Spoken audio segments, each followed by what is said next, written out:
Episode 49। अब्बा। उस धन्य भूमि के पिंजरे में रखा सुनहरा अंडा बार बार सिर हिला रहा था। फैंग चेन के डरने का कारण ठीक यही है कि वहाँ एक सुनहरा अंडा है। सुनहरे अंडे की एक बहुत ही विशेष काया होती है और वह स्वर्ग और पृथ्वी की वज्र शक्ति को अवशोषित कर सकता है। इसके साथ फैंग चेन द्वारा सहन की गई वज्र शक्ति को सुनहरे अंडे द्वारा अवशोषित किया जा सकता है और ऊर्जा में परिवर्तित किया जा सकता है। धमाका। फिर से बिजली गिरी और गड़गड़ाहट हुई। इसने फैंग चेन को बुरी तरह प्रभावित किया। इस समय वह 100 फीट दूर चला गया है और पहले से ही 7 हेवेंस रॉयल थंडर पास का आधा हिस्सा पार कर चुका है। और यहाँ गड़गड़ाहट और बिजली की शक्ति और भी अधिक भयावह हो जाती है। ये गड़गड़ाहट और बिजली गिरी। फैंग चेन आखिरकार खुद को रोक नहीं सका और अपनी कमर को थोड़ा झुका लिया। लेई वेई ने उसे दर्द से गला खराब कर दिया और उसके दांत भीगने लगे। ये देखकर लॉन्ग शियाओ जियांग अंततः बहुत खुश हुआ। आखिरकार वह अब और नहीं रुक सका। उसे नहीं पता था कि वह इस पल का कब से इंतजार कर रहा था। हालांकि मैंने तुम्हें पहली गड़गड़ाहट और बिजली के नीचे मरने नहीं दिया जब तक तुम मर जाओ। ये ठीक है, वह भयंकर रूप से मुस्कुराया। बाकी सभी ने ये भी देखा कि फैंग चेन अब और अधिक टिक नहीं पाएगा। आखिरकार वह अब और नहीं रुक सका। मुझे लगता है कि वह जल्द ही प्रतिरोध करने के लिए अपने जादुई हथियार का इस्तेमाल करेगा। मैंने सोचा था कि वह अंत तक जाना चाहता था, लेकिन बस इतना ही। हर कोई इसके बारे में बात कर रहा था और कुछ लोग घृणा से कह रहे थे। ये सुनकर डुआनमू बैक्स्यू बहुत क्रोधित हुई, लेकिन यहाँ बहुत सारे लोग थे और वह नहीं जानती थी कि यह किसने कहा। वह आक्रोश से केवल इतना ही कह सका, ऐसे लोगों का समूह जो केवल बड़ी बड़ी बातें करते हैं। यदि वे शाही महल के तीसरे स्तर में प्रवेश करते हैं तो वे निश्चित रूप से पहली गड़गड़ाहट और बिजली से ही मर जाएंगे। डुआन मैक्सिंग ने उसकी ओर देखा और कहा, क्या तुम उसकी ओर आकर्षित हो? डुआनमू बैक्स्यू का चेहरा अचानक लाल हो गया और उसने जल्दी से बचाव करते हुए कहा, भाई बकवास मत करो। मुझे बस इस बात पर गुस्सा है कि ये लोग यहाँ अजीब व्यवहार कर रहे हैं। धमाका। इस समय और भी भयानक गड़गड़ाहट और बिजली फिर से गिरी। तुरंत सभी का ध्यान आकर्षित किया। इस बार फैंग चेन पहले की तरह शांत नहीं था और उसके कदम भी धीमे थे। उसके शरीर पर घाव और भी भयानक और गंभीर हो गए। वे उच्च स्तरीय अमृत फैंग चेन की रिकवरी के साथ तालमेल नहीं रख सके। तुम इस आदमी का विरोध करने के लिए जादुई हथियारों का उपयोग क्यों नहीं करते? क्या वह मरना चाहता है? ये देखकर कि फैंग चेन ने प्रतिरोध करने के लिए जादुई हथियारों का इस्तेमाल नहीं किया, बल्कि अपने शरीर से प्रतिरोध किया, सभी ने सोचा कि फैंग चेन पागल हो गया है। लॉन्ग शियाओ जियांग ने दुष्टता से मुस्कुराते हुए कहा, इसका उपयोग मत करो। यू लेई के चौथे दिन तक पहुंचने तक प्रतीक्षा करो और तुम अपनी मूर्खता दिखाने के लिए इस तरह मर जाओगे। डुआन जुपिटर ने भी थोड़ा सा भौहें सिकुड़ी, लेकिन उसने कुछ देखा। भाई फैंग अपने शरीर को संयमित कर रहा है। ऐसी परिस्थितियों में उसने अपने शरीर को संयमित करने के लिए चोटों का उपयोग करने का साहस किया। ये बात कहते हुए उसकी आंखों में थोड़ी अधिक प्रशंसा झलक रही थी। लेकिन ये बहुत खतरनाक है, डुआनमू बैक्स्यू ने कहा। साधना के मार्ग पर, चाहे वह ताओ की साधना हो या शरीर की साधना, कई खतरे हैं, तो इससे क्या फर्क पड़ता है? डुआन मैक्सिंग ने कहा। फैंग चेन ने जब ये प्रहार सहन किया तो एक फाड़ने वाला दर्द सतह से उसके शरीर तक फैल गया, जिससे उसका शरीर थोड़ा कांपने लगा। अब्बा, गोल्डन एग ने चिल्लाते हुए कहा, जिसका मतलब था कि उसे गड़गड़ाहट और बिजली को अवशोषित करने देना।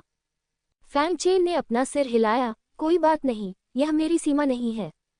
मैं देखना चाहता हूं कि मेरी सीमा कहाँ है। इन 3 स्तरों का उपयोग वास्तव में प्रतिभाओं को प्रशिक्षित करने के लिए किया जाता है। इसमें न केवल खतरा होना चाहिए, बल्कि अवसर भी होना चाहिए। ये सुनने के बाद गोल्डन एग ने जिद नहीं की। फैंग चेन भी आगे बढ़ता रहा। ये देखकर कि फैंग चेन ने अभी भी जादुई हथियार नहीं बुलाया, सभी ने सोचा कि वह पागल हो गया है।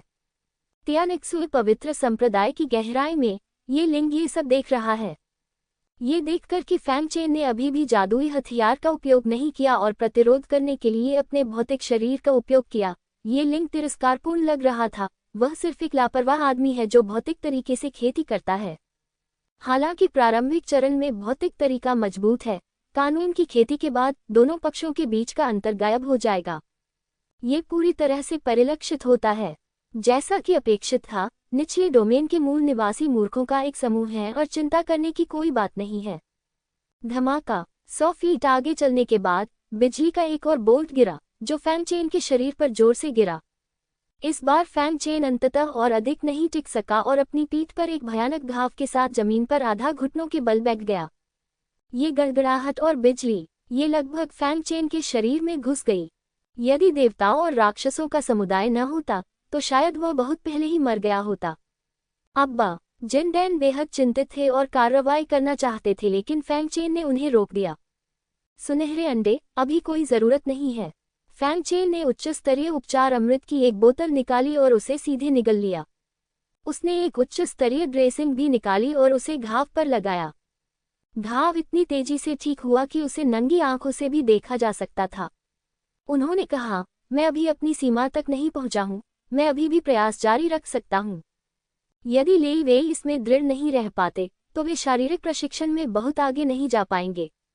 उन्होंने पाया है कि आज का लेई वेई न केवल उसके शरीर का परीक्षण करता है, बल्कि उसकी इच्छाशक्ति का भी परीक्षण करता है। धमाका, वह चलता रहता है, गरज और बिजली गिरती रहती है। धीरे धीरे वह हजारों फीट दूर चला गया। त्यानेक्सुए पवित्र संप्रदाय के एक शिष्य ने अंततः खुद को रोक नहीं सका और सदमे में चिल्लाया। वह वास्तव में अपने भौतिक शरीर पर निर्भर था। उसने चौथे दिन तक गड़गड़ाहट का विरोध किया। लेई चौथे दिन, इसका क्या मतलब है? दक्षिण पूर्वी द्वार के बाहर खड़े भिक्षुओं को स्वाभाविक रूप से यह पता नहीं था कि चौथे दिन की गड़गड़ाहट का क्या मतलब है, और वे उत्सुक हो गए। शिष्य ने अंततः अपना संयम पुनः प्राप्त किया और फिर उत्तर दिया, 7 स्वर्गों का वज्र नियंत्रण मार्ग 7 स्तरों में विभाजित है, प्रतिदिन एक स्तर। और चौथे दिन की वज्र शक्ति का विरोध करना स्वर्ण शरीर क्षेत्र के मध्य चरण में भी कठिन है, भले ही भौतिक शरीर इसे चाहे। नहीं, केवल शारीरिक शक्ति से प्रतिरोध करने में सक्षम, केवल त्यानेक्सुए पवित्र संप्रदाय के संधि हजारों वर्षों से ऐसा करने में सक्षम रहे हैं। इस शिष्य को सबसे अधिक आश्चर्य इस बात से हुआ कि फॉन्ग चेन 7 दिवसीय थंडर दर्रे पर चला गया, जो सबसे ऊंचा स्तर था। ऐसी गड़गड़ाहट की शक्ति सामान्य समय में 7 हेवंस थंडर पास की सबसे अधिक शक्ति होगी। जैसे ही ये शब्द निकले, सभी लोग चौंक गए। उन्हें उम्मीद नहीं थी कि निचले लोक का एक भिक्षु वास्तव में ऐसा कर सकेगा। क्या वह सचमुच निचले तबके से है? उनकी शारीरिक क्षमता संभवतः पूरे लोटियन क्षेत्र में सर्वोत्तम है। मुझे डर है कि यह युवा पीढ़ी की शीर्ष प्रतिभाओं से केवल एक स्तर नीचे है। सभी ने यही कहा, और अब कोई भी फैंग चेन को नीची नज़र से नहीं देखता था। लेकिन कुछ लोगों ने फिर भी अविश्वासपूर्वक कहा, तो क्या हुआ? हालांकि वह शरीर शोधन के शुरुआती चरण में मजबूत है, लेकिन रास्ता पूछने के बाद वह जादू साधकों के लिए एक मुकाबला नहीं है। चाहे उसकी शारीरिक प्रतिभा कितनी भी मजबूत क्यों न हो, ये सिर्फ इतना है, वह संत के योग्य नहीं है। ये सही है, साथ ही निचले दर्जे के व्यक्ति के रूप में उनकी पहचान के कारण वे और भी अधिक अयोग्य हैं। कई लोगों ने इस बात पर अपनी सहमति जताई, लेकिन आवाजें पहले की तुलना में काफी कम थीं। और त्यानेक्सुए संत संप्रदाय में झाओ शिमाई भी यह सब देख रहा था। शरीर को परिष्कृत करना। एल्डर किंग ने पहले कहा था कि तुमने गुफा स्वर्ग में बहुत से लोगों को मार डाला है, और तुम्हारे पास कुछ कौशल भी हैं। लेकिन बस इतना ही, तुम्हारे और मेरे बीच कोई भाग्य नहीं है। उसने धीरे से कहा। धमाका, बिजली लगातार गिरती रही, और फैंग चेन का हर कदम बेहद कठिन था। वह लगातार सीमा के किनारे पर मडरा रहा था, लेकिन अविचल हृदय विधि के आशीर्वाद और अपनी दृढ़ इच्छा शक्ति के कारण उनका पतन नहीं हुआ। यह एक तरह से सीमा के किनारे पर रुका हुआ है, लेकिन साथ ही लाभ भी बहुत बड़ा है।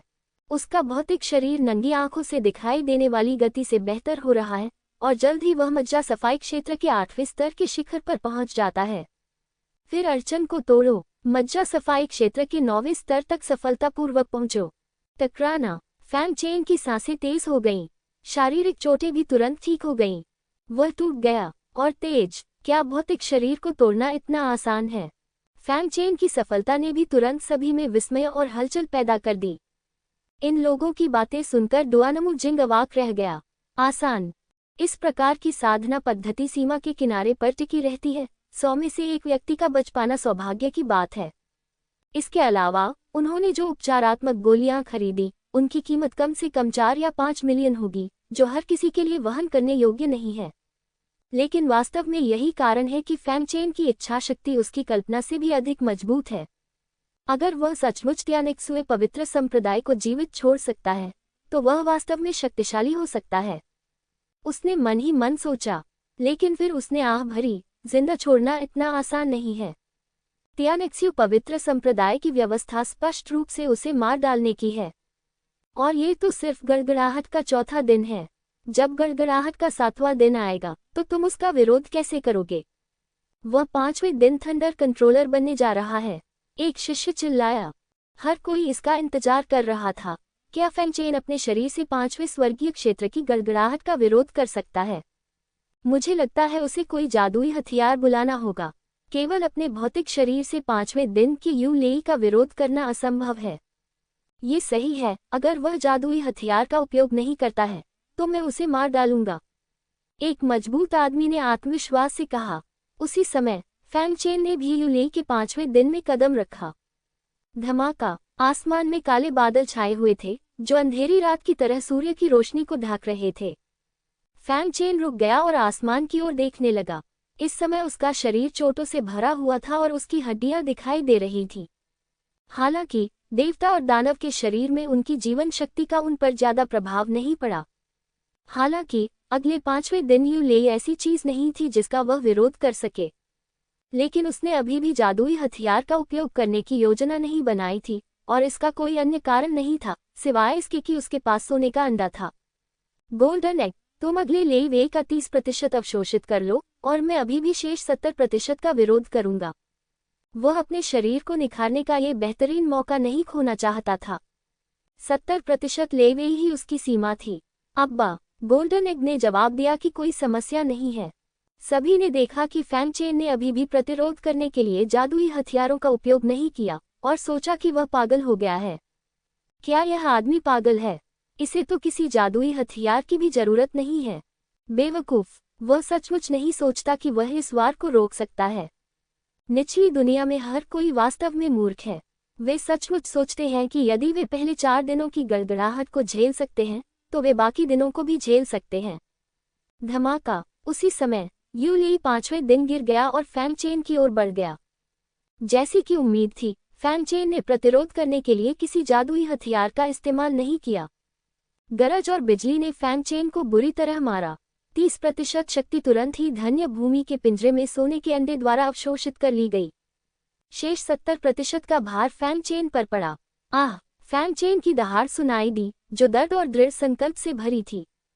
गड़गड़ाहट से दुनिया हिल गई और धूल उड़ी, जिसने फैंग चेन को ढक लिया। यह आदमी बिल्कुल मर चुका है। ये वहां मौजूद सभी लोगों का विचार था। किसी ने नहीं सोचा था कि फैंग चेन इस बिजली के हमले से बच पाएगा। यहाँ तक कि डुआनमू जिंग भाई बहन भी ऐसा ही सोचते हैं। कितना हास्यास्पद मूर्ख है। बहुत से लोग खुश दिख रहे थे क्योंकि उन्हें पता था कि वे सुरक्षित रह सकते थे, लेकिन उन्होंने यह आत्मघाती तरीका चुना। अगर वे मर गए तो किसे दोषी ठहराया जा सकता है? ये लिंग ने फिर से उपहास किया। बेवकूफ, क्या तुम सच में सोचते हो कि अगर तुम पहले 4 दिनों तक गड़गड़ाहट का विरोध कर सकते हो तो तुम विरोध करना जारी रख सकते हो? 7 दिवसीय थंडर पास के बारे में सबसे भयानक बात यह है कि यह 5वें दिन से शुरू होता है। ये गड़गड़ाहट शक्ति अब केवल गड़गड़ाहट और बिजली नहीं है, बल्कि शरीर को भी नष्ट कर सकती है।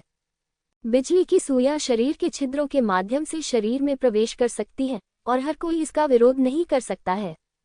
ये लिंक सही था। जिस क्षण बिजली ने फैंग चेन को मारा, बिजली की छोटी छोटी सुइयों की एक श्रृंखला, जिन्हें नंगी आंखों से पकड़ना लगभग असंभव था, उसके शरीर में घुस गई और उसे नष्ट करना शुरू कर दिया।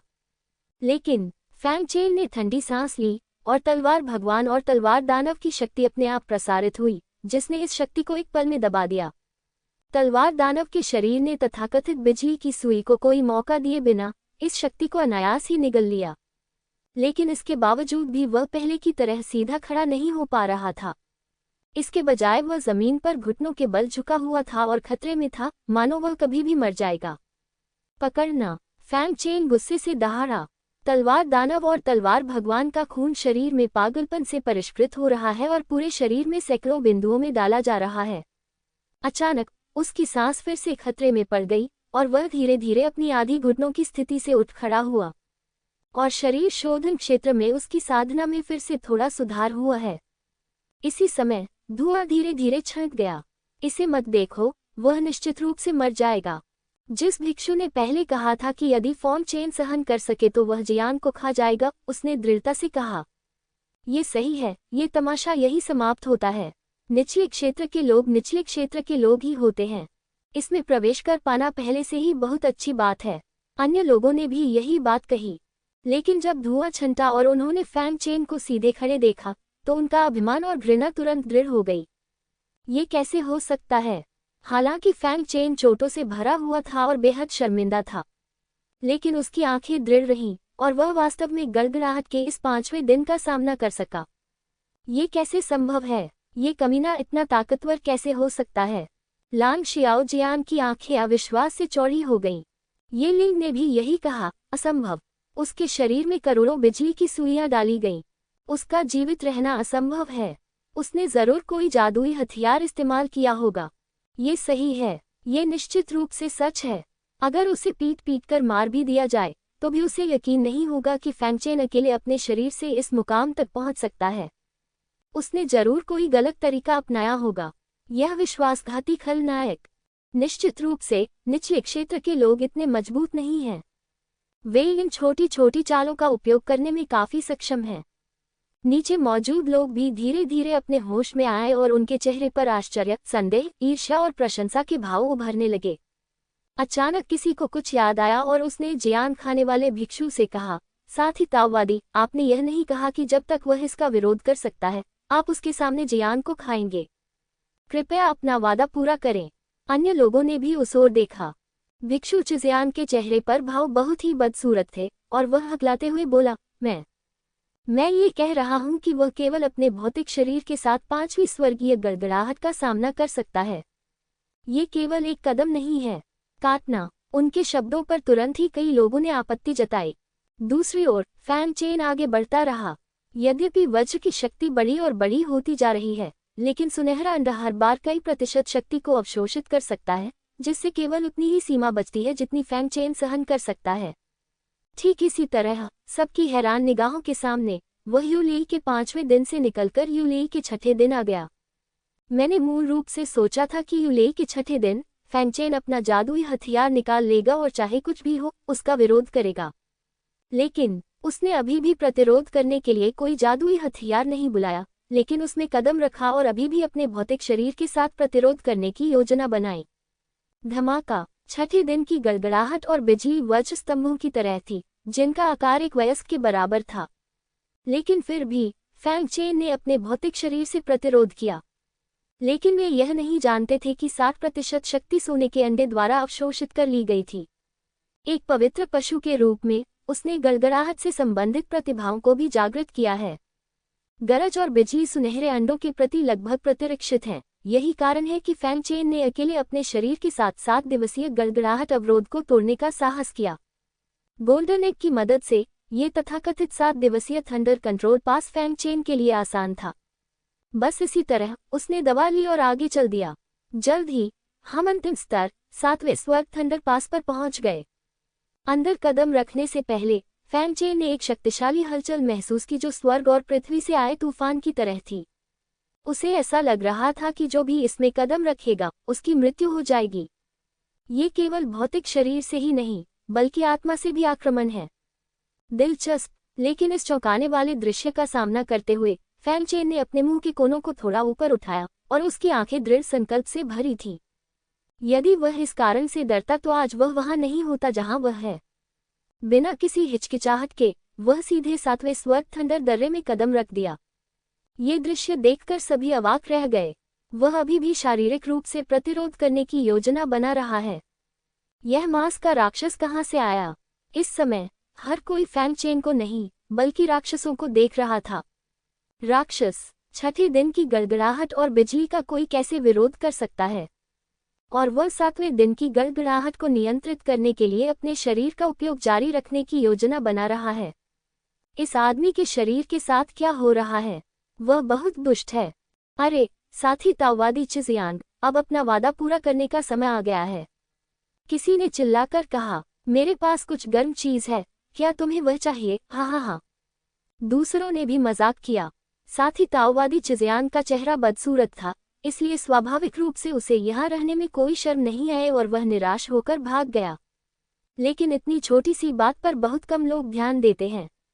सबकी नज़रें फैंग चेन पर टिक गईं, क्योंकि यह बहुत चौंकाने वाला था। इस नीच कमीने के लिए ये कैसे संभव है?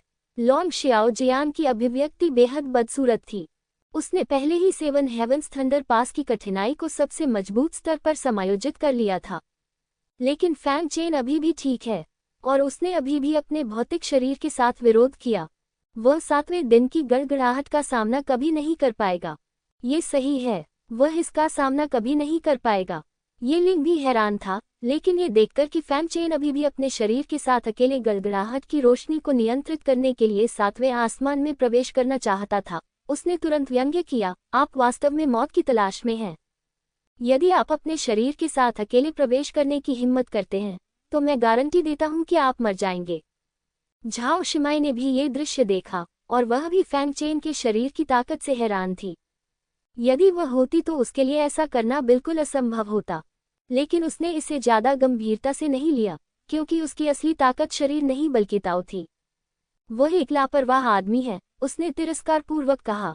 लेकिन ये पिंगफान को कुछ सुराग दिखे। उन्होंने फैंग चेन की कमर के चारों ओर धन्य भूमि पिंजरे को देखा और हल्के से कहा, त्यानयान गजी का शिष्य बनने के लिए धन्यवाद। ऐसे राक्षस हैं जो गड़गड़ाहट और बिजली को अवशोषित कर सकते हैं। कोई आश्चर्य नहीं कि वह अपने शरीर के साथ अकेले 7 स्वर्ग थंडर दर्रे से गुजरने की हिम्मत करता है। उसने फिर से फैंग चेन को देखा। मुझे आश्चर्य होने लगा है कि तुम कितनी दूर तक जा सकते हो। टकराना। जब फैंग चेन ने गड़गड़ाहट के 7वें आसमान में कदम रखा तो तुरंत गड़गड़ाहट हुई। ये गड़गड़ाहट आकाश और धरती से गिरती हुई प्रकाश की किरण की तरह थी, जिसने फैंग चेन के पूरे शरीर को ढक लिया। ये गड़गड़ाहट बहुत शक्तिशाली है। ये वास्तव में छठी स्वर्गीय गड़गड़ाहट से 5 गुना अधिक शक्तिशाली है। यदि कोई व्यक्ति दैवीय शक्ति के क्षेत्र के प्रारंभिक चरण में प्रवेश भी कर ले, तो संभवतः उसकी मृत्यु हो जाएगी। वह मर चुका है, लांग शियाओ जियांग ने दहाड़ते हुए कहा। कोई भी ऐसी शक्ति का सामना नहीं कर सकता। वह शायद ऐसी शक्ति सहन नहीं कर सकता। अन्य लोग भी ऐसा ही महसूस करते हैं। लेकिन एक ऐसा दृश्य सामने आया जिसने सबको चकित कर दिया।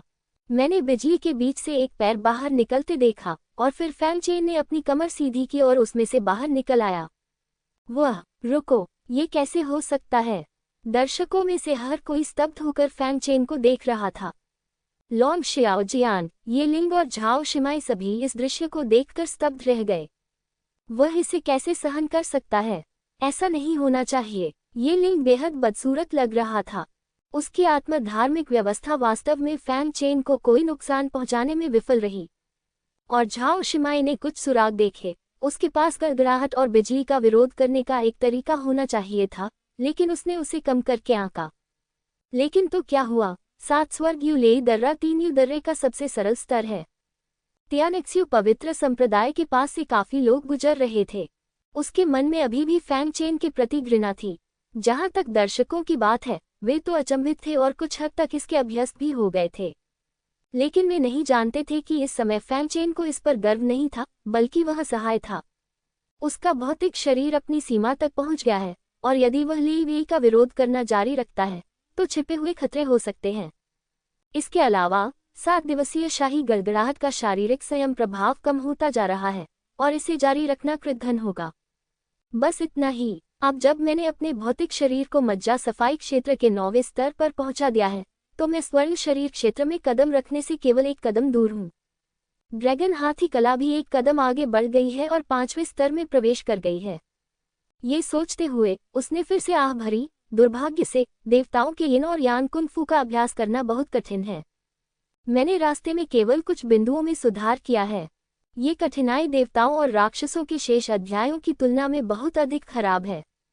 लेकिन इस बारे में सोचते हुए वह और अधिक दृढ़ हो गया। लेकिन अभ्यास करना जितना कठिन है, जादुई शक्ति की शक्ति उतनी ही अधिक है। मुझे विश्वास है कि आप मुझे निराश नहीं करेंगे। गड़गड़ाहट। आकाश में बिजली चमकने लगी, जिससे ये संकेत मिला कि अगली बार बिजली गिरने वाली है। फैंग चेन ने अपना होश संभाला, आसमान की ओर देखा और पूछा, गोल्डन एग, क्या सब ठीक है? अबा, जिंदन ने विश्वास से कहा, ये दर्शाते हुए कि कोई समस्या नहीं थी। फैंग चेन ने बकवास करना बंद कर दिया और आगे चलना जारी रखा। धमाका, गरज और बिजली लगातार फटती रही, गिरती रही और फैंग चेन के शरीर पर बमबारी करती रही। लेकिन फैंग चेन ने शुरू से अंत तक अपना शरीर सीधा रखा, मानो वह सामान्य रूप से चल रहा हो।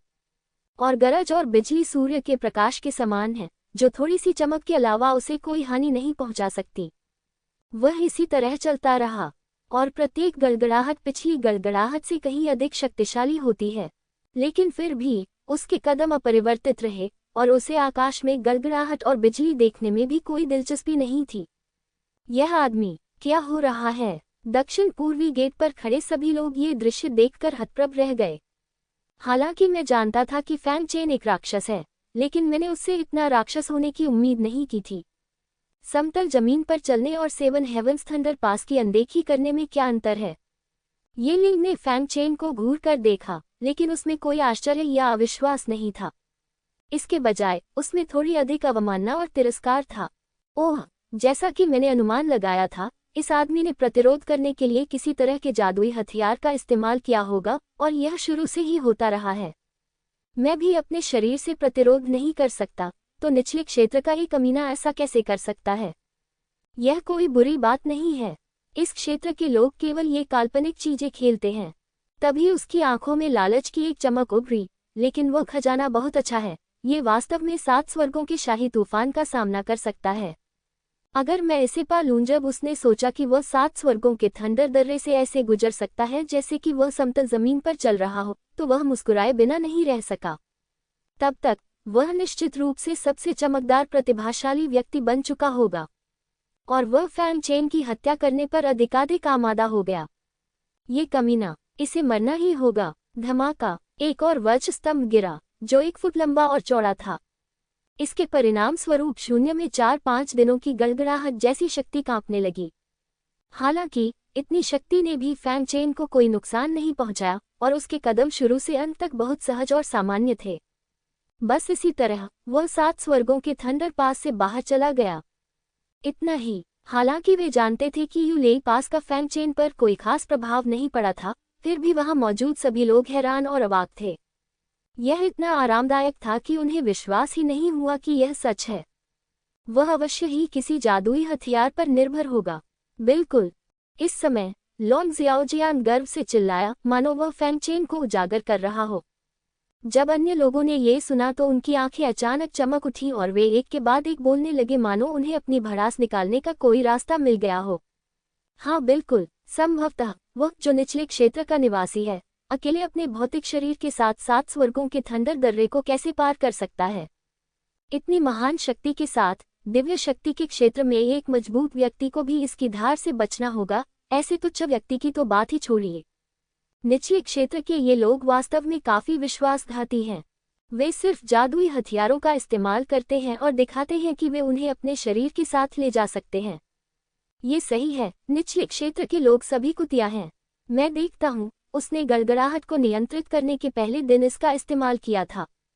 हर किसी के चेहरे पर फैंग चेन के प्रति तिरस्कार और घृणा की भावना थी। लॉन्ग ज़ियाओजियांग ने जब ये देखा तो वह गर्व से मुस्कुराया। यही वह परिणाम था जो वह चाहता था। मेरा मानना है कि इस तरह के उपहास से फैंग चेन की आभा और मनस्थिति प्रभावित होगी। हर किसी की उपहास के जवाब में फैंग चेन शांत दिखे। उसने सोने के अंडे पर भरोसा तो किया, लेकिन प्रतिरोध के लिए उसने अपने शरीर का भी इस्तेमाल किया। यद्यपि वे 7वें दिन तक नहीं पहुंच सके, लेकिन उनका मानना था कि समान स्तर पर बहुत कम लोग इस सीमा तक टिके रह सकते हैं। जहां तक दूसरों का उपहास और तिरस्कार करने की बात है, यदि यह उसके लिए काम करता भी, तो उसकी अधिगमन की पद्धति व्यर्थ हो जाती। लॉन्ग ज़ियाओजियांग ने आगे कहा, हर किसी को चिंता करने की जरूरत नहीं है। उन्होंने पहले स्तर को पार करने के लिए जादुई हथियारों पर भरोसा किया, लेकिन ये दूसरा रक्षा स्तर इतना आसान नहीं है। हाँ, 3 रक्षा स्तर परीक्षण और प्रशिक्षण है। मैं देखना चाहता हूँ कि वह जादुई हथियारों के साथ कितनी दूर तक जा सकता है। मुझे लगता है कि वह निश्चित रूप से दूसरे स्तर को पास नहीं कर पाएंगे। दूसरा स्तर शक्ति और ताओ की समझ पर निर्भर करता है। अन्य लोगों ने भी यही बात दोहराई। तियानक्सुई पवित्र संप्रदाय में झाओ शिमाई ने फैंग चेन को देखा और उदासीनता से कहा, आप पहले स्तर के लिए जादुई हथियारों पर भरोसा कर सकते हैं, लेकिन दूसरे स्तर के बारे में क्या? ये स्तर आपकी ताकत का परीक्षण करता है। जादुई हथियार जितना मजबूत होगा, 7 मूर्तियां उतनी ही मजबूत होंगी। यदि आप स्तर पास करना चाहते हैं तो आप केवल दाओवन पर भरोसा कर सकते हैं। ये लिंग ने फैंग चेन को तिरस्कार से देखा। निचले क्षेत्र से एक साधारण व्यक्ति के रूप में, मुझे डर है कि आप केवल 1 या 2 दाओवन को ही जगा सकते हैं। हाँ, मौत की प्रतीक्षा करो, नीच प्रजाति। जब फैंग चेन ने 7 डेज थंडर पास से बाहर कदम रखा तो आसपास का वातावरण अचानक विशाल हो गया, जिसमें एक विशाल चौक था और उसके सामने एक बंद मार्ग था जिसके दोनों ओर 7 मूर्तियां थीं। उनमें से प्रत्येक के हाथ में एक हथियार था जिसमें भाला, तलवार, चाकू, धनुष, लाठी, कुल्हाड़ी और ढाल शामिल थे। क्या ये दूसरा स्तर है? दाढ़ी वाले मध्यम आयु वर्ग के व्यक्ति का परिचय सुनने के बाद फैंग चेन को आश्चर्य नहीं हुआ और वह आगे नहीं बढ़ा, बल्कि भंडारण रिंग से उच्च स्तरीय उपचार गोलियों की कुछ बोतलें निकाली और उन्हें सीधे अपने मुंह में डाल लिया। ये दृश्य देखकर सभी ने ठंडी हवा की सांस ली। यह उनके लिए पहली बार था कि गोलियों को खाने की तरह खाया जा रहा था। आप जानते हैं, गोलियां अच्छी होती हैं, लेकिन यदि आप एक बार में बहुत अधिक ले लें तो शरीर के लिए उन सभी को अवशोषित करना कठिन हो जाता है। एक बार जब आप बहुत अधिक खा लेंगे तो संभवतः आप फट जाएंगे और मर जाएंगे। इस आदमी ने पहले भी बहुत सारी गोलियां ली हैं और इस बार भी उसने बहुत सारी गोलियां ली हैं। क्या वह विस्फोट करने की कोशिश कर रहा है? हाँ, अगर वह फट गया तो ये सचमुच एक बड़ा मजाक होगा। यह अवश्य ही फटेगा। आइए हम इस हास्यास्पद ऐतिहासिक दृश्य के साक्षी बने। फैंग चेन का नाम निश्चित रूप से युगों तक चलता रहेगा। हर कोई फैंग चेन की ओर आशा भरी नजरों से देख रहा था, उम्मीद कर रहा था कि शक्तिशाली दवा से उसका विनाश हो जाएगा। हालांकि उन्हें निराशा इस बात से हुई कि फैंग चेन केवल आधे अगरबत्ती के समय तक पालथी मारकर बैठने के बाद फिर से खड़ा हो गया और उसकी चोटें पूरी तरह से ठीक हो गई थी और औषधीय शक्ति पूरी तरह से अवशोषित हो गई थी। ये देखकर सभी में निराशा दिखी, लेकिन वे आश्चर्यचकित नहीं थे। फैंग चेन ने पहले भी अपनी भयानक सहन शक्ति दिखाई थी और यह सामान्य था कि वह इस बार इसे पूरी तरह से अवशोषित कर सकता था। अफसोस की बात है, मैंने सोचा था कि मैं इस ऐतिहासिक दृश्य का गवाह बन सकता हूँ। कई लोगों ने आह भरी। जब फैंग चेन को होश आया तो वह खड़ा हुआ और आगे बढ़ना जारी रखा। जब वह केंद्र की ओर बढ़ा तो एक मूर्ति में कंपन होने लगा। ये देखकर लॉन्ग शियाओजियान के मुंह के कोने थोड़े ऊपर उठ गए। उसने चुपके से कहा, अन्य प्रतिभाशाली लोग अभ्यास करते हैं और वे स्वाभाविक रूप से एक समय में एक मूर्ति का अभ्यास करते हैं, लेकिन तुम्हारे जैसे हीन व्यक्ति के लिए एक ही समय में 5 मूर्तियां जागृत होती हैं। मैं देखना चाहता हूं कि तुम कैसे जीवित रहते हो। बोलते समय उसने धीरे से टोकन को अपने हाथ में पकड़ लिया और उसे इस्तेमाल करने के लिए तैयार हो गया। लेकिन इस समय चौक में स्थित 7 मूर्तियां अचानक कंपन करने लगीं। ये दृश्य देखकर कार्यक्रम स्थल के बाहर मौजूद लोग स्तब्ध रह गए। 7 मूर्तियां एक साथ क्यों हिल गईं? क्या हो रहा है? तियानिक्सुई संत संप्रदाय के एक शिष्य ने आश्चर्य से पूछा। संत लड़की को छोड़कर हजारों सालों से कोई भी 7 मूर्तियों को एक साथ हिला नहीं पाया है। मैंने सुना है कि केवल अत्यंत प्रतिभाशाली लोग ही एक ही समय में 7 मूर्तियों को जगा सकते हैं। क्या ऐसा हो सकता है? किसी ने व्यंग्य किया। ज्यादा मत सोचो। प्रतिभाओं को पहचानने के अलावा 7 मूर्तियों को मैन्युअल रूप से भी स्थानांतरित किया जा सकता है। जाहिर है, सीनियर ब्रदर लॉन्ग चाहते हैं कि यह व्यक्ति पूरी तरह से यूएर दर्रे में ही रहे। हे, यह आदमी 7 मूर्तियों के हाथों मारा गया। यह एक योग्य मौत है। कई लोगों ने देखा कि 7 दिवसीय यूली दर्रे की गड़गड़ाहट की शक्ति थोड़ी मजबूत थी और साधारण प्रतिभाशाली लोग इसे पार नहीं कर सकते थे। लेकिन फैंग चेन के लिए कोई नहीं बोला। आखिरकार ये स्पष्ट था कि तियानिक्सु संत संप्रदाय फैंग चेन को मारना चाहता था, इसलिए वे तियानिक्सु संत संप्रदाय को कैसे अपमानित कर सकते थे। बस उन्हें उम्मीद नहीं थी कि तियानिक्सुई संत संप्रदाय इस बार फैंग चेन को इतने स्पष्ट रूप से निशाना बनाएगा, जो उनके लिए थोड़ा अप्रत्याशित था। हालांकि बाहरी दुनिया को ये कहा जा सकता है कि फैंग चेन में 7 मूर्तियों को जगाने की क्षमता है और निचले डोमेन के व्यक्ति फैंग चेन से शिकायत करने कौन जाएगा। ये लिंग भी थोड़ा स्तब्ध था, लेकिन फिर व्यंग्यात्मक लहजे में बोला, लॉन्ग शियाओजियान परिस्थितियों के अनुकूल ढलने में बहुत अच्छा है।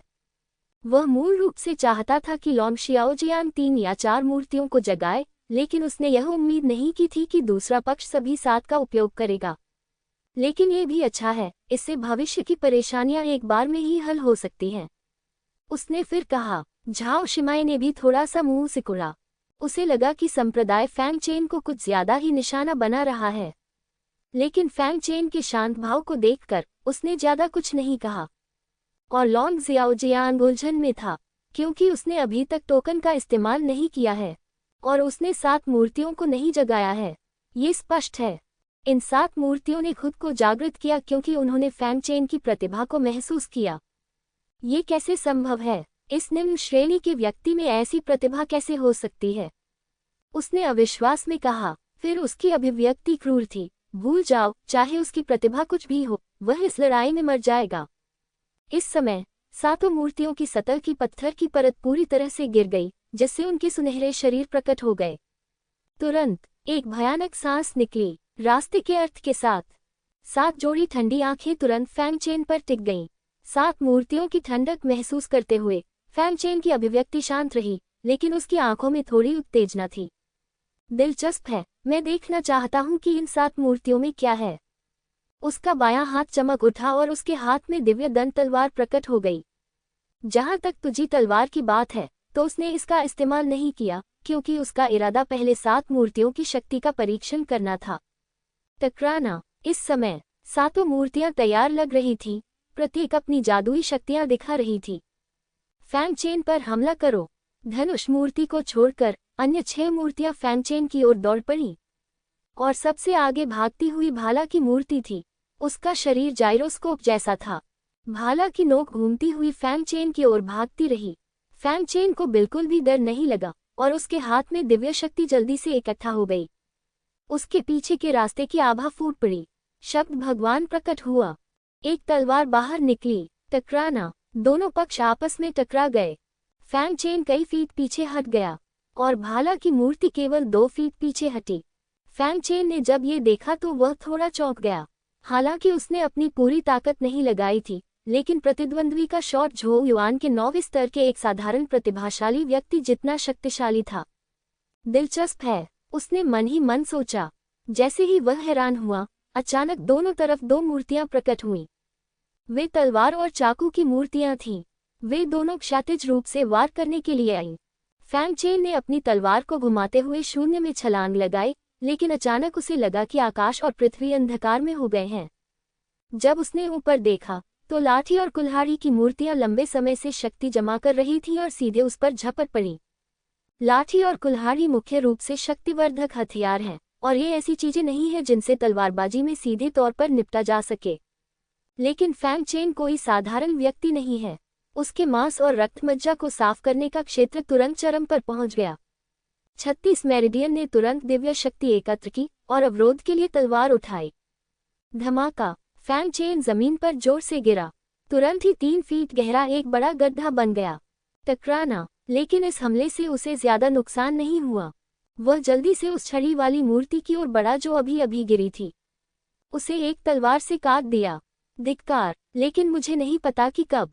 ढाल वाली मूर्ति ने छड़ी वाली मूर्ति को रोक दिया। उसने अपनी ढाल उठाकर उसकी तीखी तलवार को रोक दिया। फैंग चेन हैरान रह गया। अगले ही पल उसे ठंड का एहसास हुआ। उसके पास देखने की भी ताकत नहीं थी और उसने जल्दी से दानव शील्ड पर स्विच कर लिया। टकराना। जैसे ही उसने इसे बाहर निकाला, दानव ढाल एक लंबे तीर से छेदा गया और बाहर उड़ गया। अगर फैंग चेन ने थोड़ी धीमी प्रतिक्रिया की होती तो उसका सिर सीधे छेदा जाता, लेकिन इससे पहले कि वह राहत की सांस ले पाता, चारों तरफ से दूसरी मूर्तियां आ गईं। वह तुरंत ही ढक गया। लॉन्ग शियाओजियांग ने जब ये देखा तो जोर से हंसा। ये 7 मूर्तियां विभिन्न मार्गों की तरह हैं। उनमें से प्रत्येक मन में जुड़ी हुई हैं, और उनमें से प्रत्येक एक शीर्ष प्रतिभा की तरह है, और वे पूर्ण सामंजस्य में एक साथ काम करते हैं। यहाँ तक कि मैं केवल एक के साथ ही मुश्किल से निपट सकता हूँ। आप निचले क्षेत्र से एक नीच व्यक्ति 7 मूर्तियों का एक साथ सामना करने पर निश्चित रूप से मर जाएगा।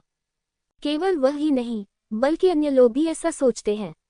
निश्चित रूप से उस जादुई हथियार की मदद के बिना आप केवल मर जाएंगे। ये लिंग ने गर्व से कहा। झाओ शिमाई ने निराशा व्यक्त की। आप बिल्कुल ऐसे ही हैं। मेंग चेन की तुलना में आप में बहुत अंतर है। निश्चित रूप से निम्न वर्ग के लोग अभी भी निम्न वर्ग के ही लोग हैं। ये सचमुच सौभाग्य की बात है कि वह 7 दिन की थंडर बैरियर पार कर सकता है। अन्य लोग तो और भी अधिक तिरस्कारपूर्ण थे, ये सोचते हुए कि फैंगचेन निश्चित रूप से मर जाएगा। टकराना। लेकिन इसी समय सातों मूर्तियों के बीच से एक राक्षसी शक्ति अचानक फूट पड़ी। एक के बाद एक उन्हें पीछे धकेल दिया। सब लोग हैरान थे, वह आदमी मरा नहीं। अगले ही क्षण उन्होंने एक आकृति को धीरे धीरे ऊपर तैरते हुए देखा। वह एक ऐसा व्यक्ति था जो दैवीय शक्ति और राक्षसी ऊर्जा से घिरा हुआ था। इस समय उसके हाथ में 2 तलवारें थीं, उसकी एक आंख सोने की और एक लाल थी, और उसके पीछे 2 अवशिष्ट छवियां मंडरा रही थीं। उसी समय आकृति के पीछे 4 दावपात्र प्रकट हुए, एक दिव्य दावपात्र, एक दानव दावपात्र और 2 तलवार दावपात्र।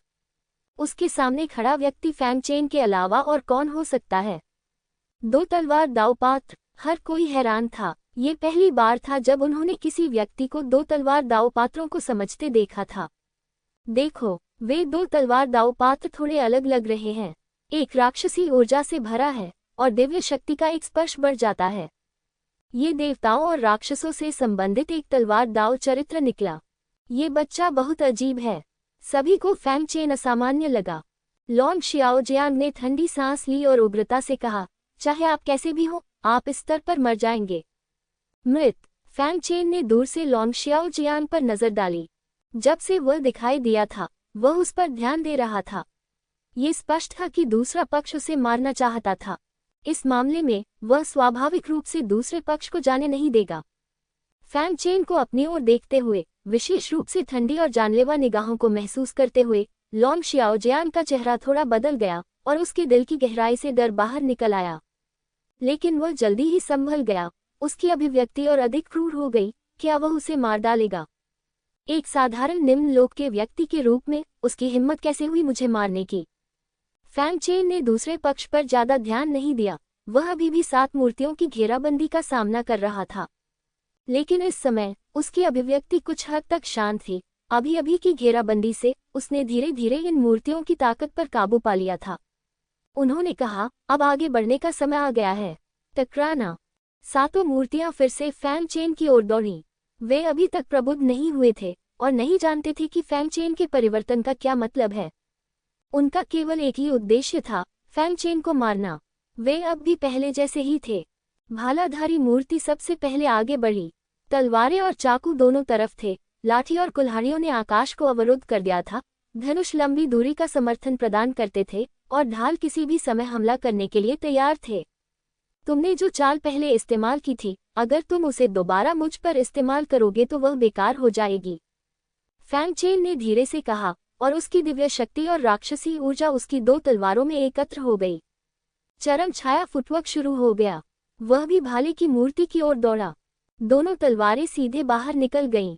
जैसे ही 2 तलवारें बाहर आईं, वे 2 तलवार की किरणों में बदल गईं जो एक दूसरे को पार कर गईं।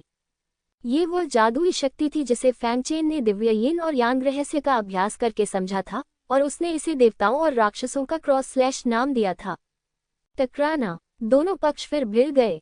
चौंकाने वाली बात यह थी कि इस बार फैंगचेन उड़कर बाहर नहीं आया, बल्कि भाले वाली मूर्ति उड़कर बाहर आई, और भाले वाली मूर्ति पर दरारें दिखाई देने लगी, और यह स्पष्ट था कि फैंगचेन ने उसे गंभीर रूप से घायल कर दिया था। ऐसा कैसे हो सकता है? हर कोई इस दृश्य को देखकर आश्चर्यचकित रह गया। भाले का सबसे मजबूत हिस्सा छेदने वाला होता है। ये तलवार से अतुलनीय है। लेकिन फैंगचेन ने वास्तव में 2 तलवारों का इस्तेमाल किया। उसने भाले की मूर्ति को उल्टे हुए काट दिया। इसका मतलब यह है कि फैंगचेन की तलवारबाजी भाले वाली मूर्ति की तुलना में बहुत अधिक मजबूत है। ऐसा लगता है कि 2 तलवार वाले पात्र एक ही समय में फूट पड़े, और साधारण पात्रों का इसके प्रतिद्वंद्वी होना असंभव है। किसी ने कहा, तो क्या हुआ? उसे 7 मूर्तियों से निपटना है। एक को पीछे हटाने का कोई मतलब नहीं है। लॉन्ग शियाओजियांग ने धीमी आवाज में कहा। वह सही था। हालांकि फैंगचेन ने भाले वाली मूर्ति को काट दिया, लेकिन तलवार, चाकू, लाठी और कुल्हाड़ियों वाली 4 मूर्तियां आ रही थीं, और उन्होंने एक साथ हमला किया। लेकिन फैंगचेन की अभिव्यक्ति अभी भी शांत थी। उसके पीछे खड़े देवताओं और दानवों के 2 चरित्र तेज प्रकाश के साथ फूट पड़े। देवताओं और राक्षसों के 2 प्रेत फिर से प्रकट हुए और धीरे धीरे एक में विलीन हो गए। उनमें से आधे देवता थे और आधे राक्षस थे, जो 5 मीटर लंबे देवता और राक्षस में बदल गए। देवताओं की यिन यान कला का अभ्यास करने के बाद फैंगचेन के लिए यह एक और सफलता थी, जिसने तलवार देवताओं और तलवार राक्षसों को थोड़े समय के लिए एक में विलय करने और देवताओं और राक्षसों में बदलने की अनुमति दी। इस अवस्था में फैंग चेन अपनी दोगुनी ताकत के साथ बाहर निकल सकता है। उन्होंने इसे देवत्वीकरण प्रकार 2 कहा। हालांकि फैंग चेन इस अवस्था को केवल आधे अगरबत्ती के समय तक ही बनाए रख सकता है। एक बार जब ये समय से अधिक हो जाता है तो उसके शरीर में दैवीय शक्ति और राक्षसी ऊर्जा अराजकता में पड़ सकती है। तब तक दोनों ऊर्जाएं अनियंत्रित हो जाएंगी और उसके शरीर में तबाही मचा देंगी और वह निश्चित रूप से मर जाएगा। हालांकि इस अवस्था में एक मूर्ति जिसने एक दाव पाठ को जागृत किया है, वह उसकी प्रतिद्वंद्वी कैसे हो सकती है? यदि सातों मूर्तियां मौन सहयोग भी कर ले तो भी वह नहीं डरता। चलो भी। फैंग चेन की सांस तेज हो गई। उसके हाथों में 2 तलवारें तुरंत घूम गईं और चारों मूर्तियों से टकरा गईं जो उसकी ओर दौड़ी थीं। धमाका। दोनों पक्ष तुरंत एक साथ लड़ पड़े। 4 मूर्तियों से सीधे लड़ने की हिम्मत करो, तुम वास्तव में मौत की तलाश में हो, लॉन्ग शियाओ जियांग ने व्यंग्य किया। टकराना। लेकिन अगले दृश्य में फैंग चेन की 2 तलवारें हरकत में थीं। उसके पीछे देवताओं और राक्षसों की बची हुई छवि के लिए भी यही सच था। देवताओं और राक्षसों की शक्ति का विस्फोट तलवार की किरणों में बदल गया और दूर भाग गया। इसने वास्तव में सभी 4 देवताओं और राक्षसों को हिलाकर रख दिया, जमीन पर जोर से मारा। लेकिन फैंग चेन यही नहीं रुका। वह दौड़कर पास की तलवार की मूर्ति के पास गया। उसने अपने हाथों में पकड़ी 2 तलवारें ऊपर उठाईं और एक तलवार से उन्हें काट डाला। शून्य कांप उठा और देवताओं और राक्षसों की शक्ति से तलवार की तान फूट पड़ी, मानो 2 लंबे ड्रैगन हों, एक सोने का और एक लाल। येन और यांग विलीन हो गए। यदि यह टकराएगा तो निस्संदेह नष्ट हो जाएगा। टकराना। लेकिन इस समय ढाल प्रतिमा ने इस घातक प्रहार को झेलने के लिए फिर से कार्रवाई की। ये देखकर लॉन्ग शियाओ जियांग थोड़ा शांत हुआ और फिर से व्यंग्यात्मक लहजे में बोला, हालांकि इन 7 मूर्तियों में से कोई भी आपकी प्रतिद्वंद्वी नहीं है, लेकिन जब तक वे एक साथ एकजुट हैं, आप उनमें से किसी को भी नहीं मार सकते। आप केवल थककर मर जाएंगे। फैंग चेन ने ढाल वाली मूर्ति को ठंडे भाव से देखा और अवरुद्ध होने के कारण क्रोधित नहीं हुआ। इस मामले में मैं आपसे शुरुआत करूंगा, उसने हल्के से कहा। उसके हाथों में 2 तलवारें थीं जो ढाल वाली मूर्ति की ओर तान रही थीं। अगले ही पल उसका शरीर घूम गया और वह भाला की मूर्ति की तरह एक जाइरोस्कोप में बदल गया। बस यह वार भाला से थोड़ा अलग था। जाइरोस्कोप सोने और लाल रंग से मिला हुआ था और तलवार की नीयत उभर रही थी, जो ज्यादा भयंकर और डरावनी लग रही थी। ये हमला स्पीयर गॉड स्टैच्यू को देखने के बाद जो कुछ उसने देखा था उससे प्रेरित था। भाला ही नहीं, तलवार भी छेद सकती है, उसने धीरे से कहा। अगले ही क्षण एक दाव अक्षर धीरे धीरे शून्य में उभरा, जो कांटा शब्द था। ये 11वां दाव चरित्र था जिसे फैंग चेन ने अभी अभी समझा था। नीचे खड़े लोग ये दृश्य देखकर दंग रह गए। उसने एक दाव चरित्र समझा। हे भगवान, दाव के पात्रों को समझना इतना आसान कब हो गया? भले ही वे लुओतियानियल साधक हों, फिर भी दाव चरित्र को समझना बहुत कठिन होगा। केवल प्रतिभाशाली लोग ही ऐसा अचानक ज्ञान प्राप्त कर सकते हैं। और फैंग चेन, जिसे वे निचले तबके का एक नीच व्यक्ति मानते थे, उसने ये कर दिखाया। फैंग चेन भीड़ के सदमे से अनजान था और इस समय उसने पहले से ही पर्याप्त ताकत इकट्ठा कर ली थी। ढाल भगवान की प्रतिमा ने फैंग चेन के हमले की शक्ति को महसूस किया और उसे रोकने के लिए अपनी पूरी ताकत से दहाड़ लगाई। इसे तोड़ना। फैंग चेन की आवाज धीरे से निकली और अगले ही पल वह तीर की तरह सीधी निकल गई। धमाका, धमाका, धमाका, धमाका, धमाका। लगातार कई झटके महसूस किए गए। फैंग चेन पर केंद्रित क्षेत्र में तुरंत ही विशाल गहरे गड्ढे बन गए। दोनों पक्ष शून्य में फंस गए और कुछ समय तक कोई भी विजयी नहीं हुआ। लेकिन गतिरोध की आधी सांस के बाद ही ढाल मूर्ति की ढाल पर दरारें दिखाई देने लगी और वे बड़ी और बड़ी होती जा रही थीं। जाहिर है यह आसनहार का संकेत था। सभी लोग स्तब्ध रह गए। ढाल प्रतिमा हारने जा रहे हैं। लेकिन इस समय एक बहुत बड़ा तीर बीच से निकल गया। ये सीधे फैंग चेन में जा लगा। ये धनुष मूर्ति ही थी जिसने ये हरकत की। लेकिन जब लंबा तीर फैंग चेन में चला तो वह तुरंत तलवार के देवता और तलवार दानव की तलवार की मंशा से कुचल गया और यह फैंग चेन को बिल्कुल भी प्रभावित नहीं कर सका। सभी लोग पुनः अचंभित रह गए। वह धनुष देवता प्रतिमा का तीर था। यहाँ तक कि त्यानिक्सुए पवित्र संप्रदाय के प्रतिभाशाली लोगों ने भी इसे सीधे लेने की हिम्मत नहीं की, लेकिन वे फैंग चेन को बिल्कुल भी चोट नहीं पहुंचा सके। जैसे ही उन्हें झटका लगा, ढाल भगवान की मूर्ति अंततः टिक नहीं सकी और तुरंत टूट गई। लेकिन फैंग चेन का हमला रुका नहीं। जिस क्षण उसने ढाल को भेदा, उसने ढाल भगवान की मूर्ति को भी तोड़ दिया। बेकार पत्थर में बदल गया। पहली मूर्ति नष्ट कर दी गई। ये सब कुछ पलक झपकते ही घटित हो गया और अन्य मूर्तियां भी इसी समय बचीं। उनके पास कोई खुफिया जानकारी नहीं थी, वे केवल फैंग चेन को मारना जानते थे। लेकिन शील्ड भगवान प्रतिमा की सुरक्षा के बिना अन्य मूर्तियां फैंग चेन की विरोधी कैसे हो सकती थी?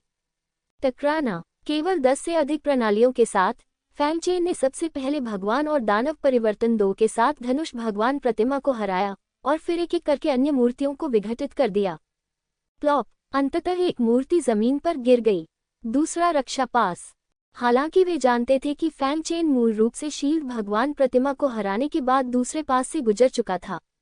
लेकिन जब लोगों ने ये दृश्य देखा तो कई लोग अभी भी स्तब्ध थे और इसे स्वीकार नहीं कर पा रहे थे। वे 3 रक्षा पास जिन पर उन्हें गर्व था, वास्तव में एक निम्न क्षेत्र के साधक द्वारा पारित किए गए थे। वे इसे कैसे स्वीकार कर सकते थे? कई लोटियन क्षेत्र के साधकों ने निराशा दिखाई। क्या ऐसा हो सकता है कि वे छोटे निचले क्षेत्र के साधकों जितने अच्छे नहीं थे? वह इतना ताकतवर नहीं हो सकता। उसने अपनी ताकत बढ़ाने के लिए जरूर कोई कपटी तरीका अपनाया होगा। बिल्कुल। इस समय लॉन्ग जियाओ जियान चिल्लाया और वहां उपस्थित अधिकांश लोगों ने उनके शब्दों को तुरंत पहचान लिया। हाँ बिल्कुल, वह एक निम्न क्षेत्र साधक है। उसका इतना शक्तिशाली होना असंभव है। निचले क्षेत्र के साधक वास्तव में अत्यंत कपटी हैं और केवल इन गंदे साधनों का ही उपयोग कर सकते हैं। यदि आप में क्षमता है तो अपनी ताकत का उपयोग करें। गंदा खेल खेलने का क्या मतलब है? इतना ही। वे ये स्वीकार नहीं कर सकते थे कि वे एक निम्न स्तर के व्यक्ति से हार जाएंगे, इसलिए उन्होंने लॉन्ग शियाओ जियान की बातों पर विश्वास करना चुना। ये सुनकर दुआनमू बैक्सू बहुत क्रोधित हुआ। ये लोग बहुत बेशर्म हैं। दुआनमू जिनको आश्चर्य नहीं हुआ, उन्होंने कहा, ये सामान्य है। उदाहरण के लिए, अगर कोई व्यक्ति जिसे आप हमेशा नीची नज़र से देखते आए हैं, अचानक आपसे बेहतर हो जाता है, तो आप स्वाभाविक रूप से इसे स्वीकार नहीं कर पाते और सोचते हैं कि वह भाग्यशाली होगा। यह मानव स्वभाव है।